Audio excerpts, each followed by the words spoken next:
Se trouve le président de l'ARD, M. Kassim Ahmeddini. Choukri. Bonsoir Ahmed, merci. Monsieur Kassim Ahmeddini, on vous remercie d'avoir accepté notre invitation déjà. Et vous êtes le représentant du candidat Hassan Idriss ce soir. Vous venez de finir une semaine de meeting. La seconde semaine commence à peine. Comment cela s'est passé cette semaine? Merci. Permettez-moi tout d'abord trois remarques. Premièrement, on voit dans ces images que le côté UMP, ça danse et ça chante beaucoup, alors que côté tous les candidats de l'opposition, ça parle beaucoup. Donc, d'un côté, on expose des problèmes, de l'autre côté, on chante les louanges de ce qui a été accompli par l'homme providentiel. Deuxième remarque, si vous permettez, alhamdulillah, il n'y a pas eu d'attentat. Si vous vous en souvenez, il y a quelques mois, une loi d'exception avait été votée à la suite des attentats de Paris, de peur que les Shabab traversent la Méditerranée et perpètrent des attentats ici. Donc apparemment, les Shabab et tous les terroristes de la planète ont décrété un cessez-le-feu pour notre grande campagne électorale. Nous les remercions de l'attention qu'ils nous portent. Troisièmement, c'est beaucoup plus grave que ça, soyons sérieux, 2 militaires sont morts hier. Avant-hier soir, un cantonnement de l'AND a été attaqué à Galaïla, sans faire de victimes. Le matin, une patrouille a été envoyée, une autre patrouille est sortie de Tadjoura, et comme il n'y avait pas de coordination entre les deux éléments, la patrouille sur un camion venant de Tadjoura a tiré sur des militaires djiboutiens. 2 sont morts. Nous leur présentons nos condoléances. Ce qu'on veut dire par là, c'est que tout le Nord est en état de guerre. Revenons un petit peu sur la question que je vous ai posée. Donc, comment permettez-moi de poser le problème. À partir du moment où tout le nord du pays est en état de guerre, on ne peut pas parler d'élections dans des conditions sereines. Pour revenir à votre question, il y avait des fêtes religieuses du temps de la Rome antique.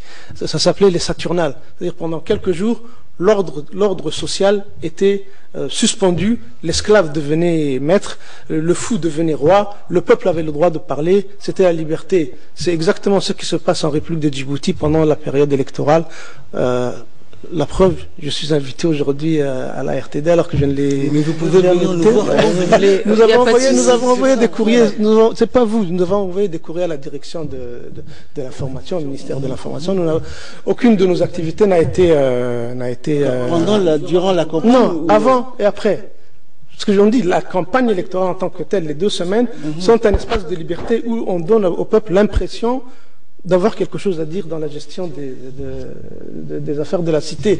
Et le dur retour aux réalités, c'est le soir des résultats avec le régime est reconduit. Donc, jusqu'à la prochaine élection, le peuple n'a plus le droit de parler. Donc, quelque part, je participe à cette mascarade. Justement, revenons. J'ai une question dans ce sens-là, oui. Monsieur Kassim Ahmeddini. Votre candidat, comme les autres, se soumet au verdict des urnes. Est-ce que vous pourrez nous le dire ce soir, que vous acceptez le verdict du ministère de l'Intérieur au soir même du 8 avril 2016? Je vous répondrai exactement à ce que j'ai répondu le 8 janvier 2003.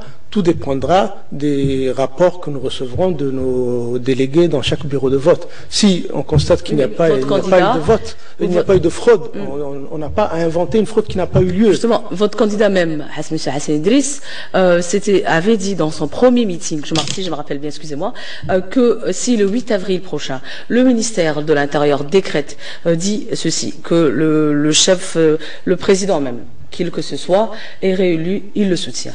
Il se met au verdict. Il se soumet au verdict plutôt. C'est ce qu'il a dit dans son premier meeting. Il peut se soumettre au verdict, mais tout dépendra encore une fois de la crédibilité des procès-verbaux que nous recevrons de chaque bureau de vote. Ensuite, il peut se soumettre au verdict, mais tout dépendra également de la proclamation officielle par le Conseil constitutionnel. C'est à partir de ce moment-là que les résultats peuvent être reconnus ou on intente un procès en invalidation. En supposant que votre candidat est élu président de la République en 2016 prochain, Inch'Allah. Quelle sera la toute première initiative, mesure qu'entreprendra votre candidat au lendemain du 8 avril, le 9? Le 9 va déjà se poser un problème de cohabitation. La majorité présidentielle ne correspondra pas à la majorité parlementaire. Bien sûr.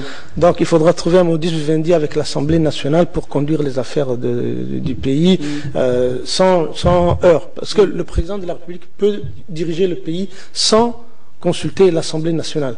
C'est-à-dire, il peut même reconduire les budgets par 12e tous les mois, il n'a pas besoin. Mais ce qu'il faudrait faire, c'est trouver un accord avec l'Assemblée nationale pour organiser d'urgence des élections, nouvelles élections législatives pour que la majorité parlementaire corresponde à la majorité présidentielle et dans la foulée, mettre en place une réforme de la Constitution pour mettre en place un régime parlementaire avec un Premier ministre chef de gouvernement qui peut être sanctionné par l'Assemblée nationale, donc il peut le pousser à la démission. Voilà le vrai problème. Le deuxième problème sera quelle sera la toute première mesure que entreprendra M. Il faut d'abord être en position de mener à bien. Vous vous souvenez, Melchior Ndadaye, c'était un président démocratiquement élu, je crois que c'était au Rwanda, qui a été exécuté le lendemain par l'armée.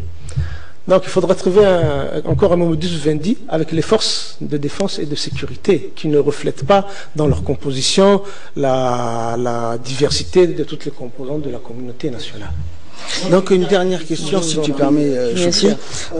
Vous avez vu les meetings des différents candidats, du vôtre aussi, vous avez déjà une idée du programme de chaque candidat. Qu'est-ce que votre candidat apporte de nouveau ou présente de nouveau par rapport aux autres candidats? C'est intéressant, il faut d'abord nous demander pourquoi nous soutenons ce candidat et pas un autre. Voilà.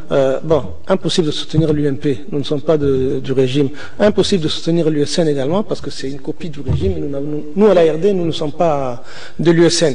Ensuite, le candidat, on a des accords avec Tourtour également, et Hassan Idriss, et il a à peu près le même programme politique que nous, et le plus important point, c'est qu'il demande l'application de l'accord de paix du 12 mai 2001, qui a été violé par le gouvernement djiboutien. Entre autres, vous concernant, il était question de mettre en place un pluralisme de l'information par la mise en place d'une commission nationale de l'audiovisuel qui devait autoriser ou pas la création de radios libres, de télévision. Ça n'a pas été le cas. Donc, il a à peu près le même programme politique que nous. Ça a été voté récemment, juste avant la campagne, monsieur, à l'Assemblée nationale. La loi sur la communication. Non, c'est pas la loi sur la communication. Est-ce que le Conseil national de l'audiovisuel a été mis en place? C'est toute la question. C'est ça. Merci beaucoup, monsieur Kassim Ahmeddini. Vous êtes le représentant ce soir du candidat Hassan Idriss. Merci. Et président de l'ARD. À toi. Il faut le souligner. Merci donc à toi, Choukri, merci à notre invité, monsieur Kassim, merci à vous qui nous suiviez, merci de votre fidélité et très bonne soirée sur Télé Djibouti.